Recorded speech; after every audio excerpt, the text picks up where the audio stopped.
আছে রয়ের দালাল আছে বসাবে, প্রতিটা পাওয়ার প্ল্যান্টেই আছে। এই গভর্নমেন্ট ইন্টারিম গভর্নমেন্ট আসার সাথে সাথে পল্লী বিদ্যুৎকে ব্ল্যাকআউট করে দিতে চায়নি, তাহলে আছে তো প্রমাণ, খুঁজে দেখেন, সব আছে। আমার রামপাল বিদ্যুৎ পাওয়ার প্ল্যান্টে ভারতীয় লোক কেন, why they have not been kicked out? বলল প্রত্যেকটা কর্মচারী রয়ের এজেন্ট না, সরি, রয়ের অপারেটিভ, ডাইরেক্ট রয়ের লোক।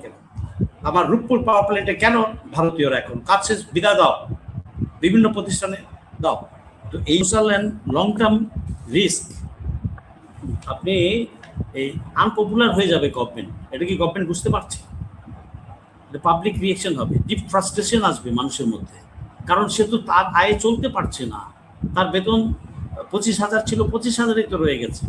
তার মধ্যে সে 2,000 সেভ করতে পারতো, অথবা সমান সমান টায়ায় চলে যেত। এখন তো তার মাসে চলবে না। স্কুলের বাচ্চার বেতনটা দিবে কি দিয়ে? বউয়ের চিকিৎসাটা করাবে কি দিয়ে? কোথা থেকে আসবে টাকা?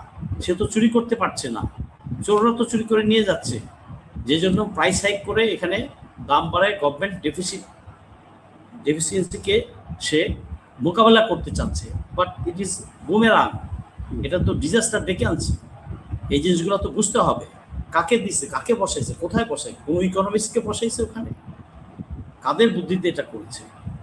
তো এখন এগুলা বলে শেষ করা যাবে না। তাহলে এখন আমাদের করণীয় কি? আমি যদি শর্টকাট করি দিতে, করণীয় হচ্ছে, আপনি আশা করেছিলাম যে নির্বাচিত সরকার আসার পরে মানুষ তো খুব লাফাইছে, নির্বাচিত সরকার চাই, ইন্টারিম গভর্নমেন্ট সিদ্ধান্ত নিতে পারবে না। ভাই, দেশের ভালোর জন্য গুড ইন্টেনশনের সিদ্ধান্ত নিলেই তো হয়। Yunus government tried A lot, but বাধা দিয়েছে কারা? এই পলিটিক্যাল বাস্কেটসগুলো, ডান বাম, জামাত, বিএনপি, জাতীয় পার্টি, সবগুলা। আমার একটা ভিডিও ভাইরাল হয়েছিল, 4 মিলিয়ন, এটা বলেছিলাম শাহবাগের প্রাক্তন নির্বাচন আগে দেশ ঠিক কর, বিচার কর, সংস্কার, মন্ত্রী এমপি বহুত হইতে পারবে, দেশ ঠিক কর, বিচার। পাগল হয়ে গেছে পলিটিক্যাল দলগুলো, এই বাস্কেটসগুলা পাগল হয়ে গেছে, নির্বাচন দাও, নির্বাচন দাও, নির্বাচন দাও। এনসিপি, জামাত, সব। বিএনপি তো অনেক আগেই পাগল ছিল, যে 1 থেকেই পাগল হয়ে গেছে। আমাদেরকে নির্বাচন চাই, গণতন্ত্র চাই। আরে ভাই, গণতন্ত্র দুয়া কি আর জিব্বা দিয়ে চেটে খাবে নাকি লোকজন? তার হাতে পয়সা নাই, সে বিদ্যুৎ বিল দেবে কোত্থেকে? সমাজে তো বিশৃঙ্খলা সৃষ্টি হবে। যাদের ইনকাম নাই তারা কোথায় যাবে? চুরিদারি করবে, হাইজ্যাক করবে। তাই তো করছে, দিন দিন তো হাইজ্যাকের সংখ্যা বাড়ছে। এই 1 সপ্তাহ আগে আমার বাসার কাছেই রোডে রাত 2টার সময় মা মেয়ে এসে নামছে ঢাকার বাইরে থেকে, ঈদের ছুটি কাটানোর পরে। বাসার সামনে রিক্সার থেকে চাপাতি ধরে নিয়ে গেল সব। এই ধরনের সোশ্যাল ডিসঅর্ডার তো হতেই থাকবে, কন্ট্রোল করবে কিভাবে? ইন্টারনাল প্রেশার, এক্সটার্নাল প্রেশার, জনগণের প্রেশার। সরকার তো পাগল হয়ে যাবে। কেন পাগল? পাগল তো হবেই, কারণ যোগ্য লোক যোগ্য জায়গায় নাই।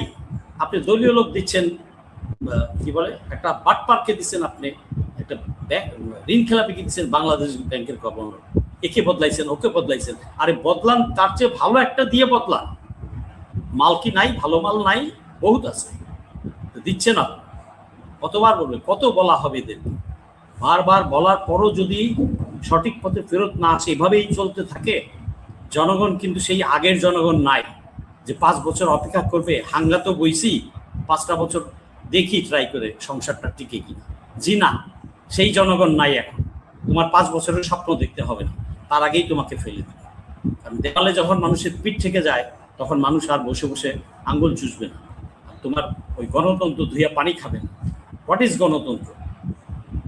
একমাত্র প্রেসিডেন্ট রাষ্ট্রপতি জিয়াউর রহমানের সময় ওই 4 বছর ছাড়া এই 56 বছরে কোনো গণতন্ত্র ছিল এই দেশে? কোনো সুশাসন ছিল এই দেশে? কোনো ন্যায় বিচার ছিল এই দেশে? আদালত একটা আছে তো মার্কামার, বিচার বিক্রি হয় শের দরে, কেজি দরে। উকিল সাহেবরাও তাই করে। ওই বিচার বিভাগ তো খেয়েই দিয়েছে আমার আব্বা মুজিবুর রহমান। তো এইভাবে একটা রাষ্ট্র চলতে পারে না। এইভাবে আর কথায় কথায় ভারতের আশ্রয় নেয় না, সেবা। এখন কি করতে হবে আমাদেরকে? We have to guard against all this irregularities. করাপশনের বিরুদ্ধে আপনাকে দাঁড়াতে হবে, সিস্টেম লস কমাইতে হবে। আপনাকে ওল্ড যেগুলা প্ল্যান্ট আছে, পাওয়ার প্ল্যান্ট আছে, এগুলাকে আপনি আবার রিফারবিশ করেন, রিনোভেট করেন। আবার আপগ্রেড করেন, এগুলো আপনি দলীয় লোকদের দিলে তো হবে না। আপনি ইন্টারন্যাশনাল কন্ট্রাক্ট দেন, তারপর নিউ প্ল্যান্ট, পাওয়ার প্ল্যান্ট তৈরি করতে হবে। কুইক রেন্টাল দিয়ে প্রবলেম সলভ হবে না। কুইক রেন্টাল আর দিয়ে আর আদানির কাছে ওই দিয়া পয়সা, আমাদেরকে তো চাঁদা দেওয়াইতেছেন আর দেওয়াইতেছেন, টাকা দিচ্ছি আর দিচ্ছি। ওয়াই? আমরা 4 ঘন্টা লোড শেডিং নিতাম, আদানির কাছ থেকে নিতে গেলেন কেন? হাসিনা নিয়েছে, বাট এটা ক্যান্সেল করুক। ক্যাপাসিটি চার্জ দিয়েই যাচ্ছে। গত বছরই তো আমি বললাম যে 41,000 কোটি টাকা ক্যাপাসিটি চার্জ দিয়েছে। ওয়াই? টাকা কি কারো বাপের? জনগণের টাকা খাইতে খুব মজা লাগে। রিনিউয়েবল এনার্জির দিকে আমাদেরকে যেতে হবে। এটা পাবলিক ইনিশিয়েটিভ নিতে হবে, পাবলিককে দিতে হবে। সব গভর্নমেন্ট করে দিবে তো, বা তা তো দরকার নাই। আমাদের বিজনেসম্যানরা করবে, পাবলিক প্রাইভেট পার্টনারশিপে হোক, সমস্যা কি? বিদেশি বিনিয়োগ আনো।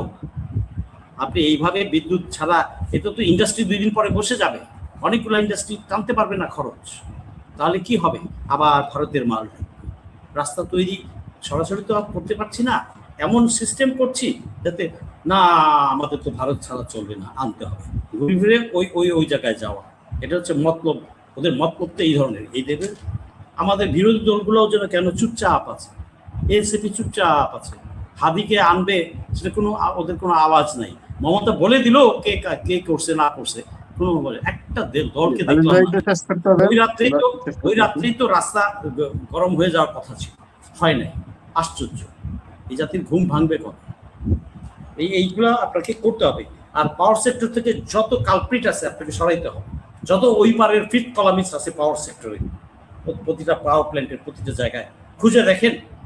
কথা হাওয়ার ওপর বলছি না, আছে রয়ের দালাল আছে বসাবে, প্রতিটা পাওয়ার প্ল্যান্টেই আছে। এই গভর্নমেন্ট, ইন্ডিয়ান গভর্নমেন্ট আসার সাথে সাথে পল্লী বিদ্যুৎকে ব্ল্যাকআউট করে দিতে চায়নি, তাহলে আছে তো প্রমাণ, খুঁজে দেখেন, সব আছে। আমার রামপাল বিদ্যুৎ পাওয়ার প্ল্যান্টে ভারতীয় লোক কেন? Why they have not been kicked out? বলল প্রত্যেকটা কর্মচারী রয়ের এজেন্ট না, সরি, রয়ের অপারেটিভ, ডাইরেক্ট রয়ের লোক। আমার রূপপুর পাওয়ার প্ল্যান্টে কেন ভারতীয়রা? এখন কাজ শেষ, বিদায় দাও, বিভিন্ন প্রতিষ্ঠানে দাও। তো এইভাবে করলে তো দেশ চালানো যাবে না। আর যত তাড়াতাড়ি পারুক আদানির চুক্তি ক্যান্সেল করুন। দরকার হলে 4 ঘন্টা দিনে আমরা লোডশেডিং নেব হোল দেশ, পুরা দেশ। তারপরও কিছুদিন কষ্ট করে হলেও নিজের পায়ে আমাদেরকে দাঁড়াতে হবে, এই দেশাত্মবোধটা আনতে হবে। এইভাবে যদি আমরা না করি, আমরা জনগণও যদি একটু ক্ষণিকের দুঃখটা একটু ধৈর্য ধরি, তাহলে আমরা দেশ সামনের দিকে এগিয়ে নিয়ে যেতে পারবো।